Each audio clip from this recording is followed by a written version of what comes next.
India's freedom from English provincial rule was a long and complex cycle that elaborated both quiet political activism and brutal obstruction. The development was driven by figures like Mahatma Gandhi, Jawaharlal Nehru, and Sardar Patel, and it brought about the finish of English rule in India in 1947. The underlying foundations of India's freedom development can be followed back to the late 19th 100 years, while a developing feeling of patriotism started to arise among India's informed first class. This was energized to a limited extent by the impact of Western thoughts and values, as well as by a developing feeling of disappointment with the English government's shady strategies and biased treatment of Indians. One of the critical figures in the beginning of the freedom development was Mahatma Gandhi, who arose as a strong pioneer and image of obstruction. Gandhi's way of thinking of peacefulness and common rebellion was a significant effect on the development, and he drove various serene fights and missions contrary to English rule. One more significant foreigner in the autonomy development was Jawaharlal Nehru, who later turned into India's most memorable state leader. Nehru was a serious communist and promoter for monetary and social change, and he assumed a key part in building support for the freedom development among India's metropolitan and scholarly world class.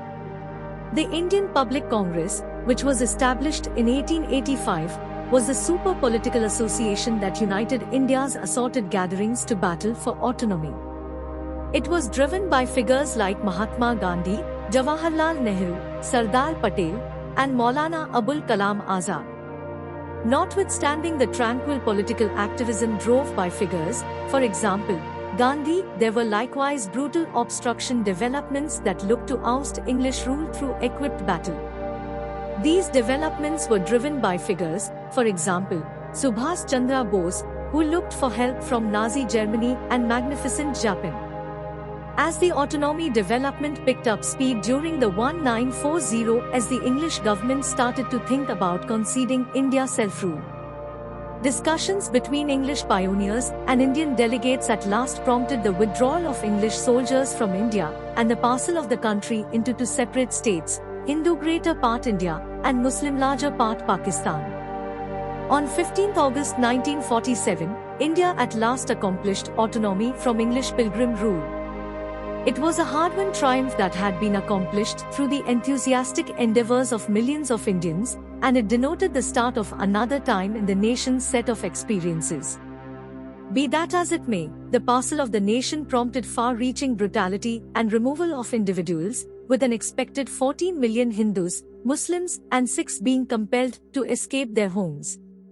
It is viewed as one of the biggest mass relocation in mankind's set of experiences.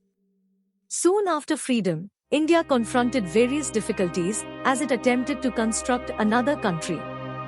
These included monetary troubles, public strains, and the assignment of incorporating a large number of exiles who had escaped the recently made province of Pakistan. In spite of these difficulties, India's chiefs had the option to establish the groundworks for a steady and free country. Nehru's administration executed a progression of financial and social changes that assisted with modernizing the nation and work on the existences of its residents.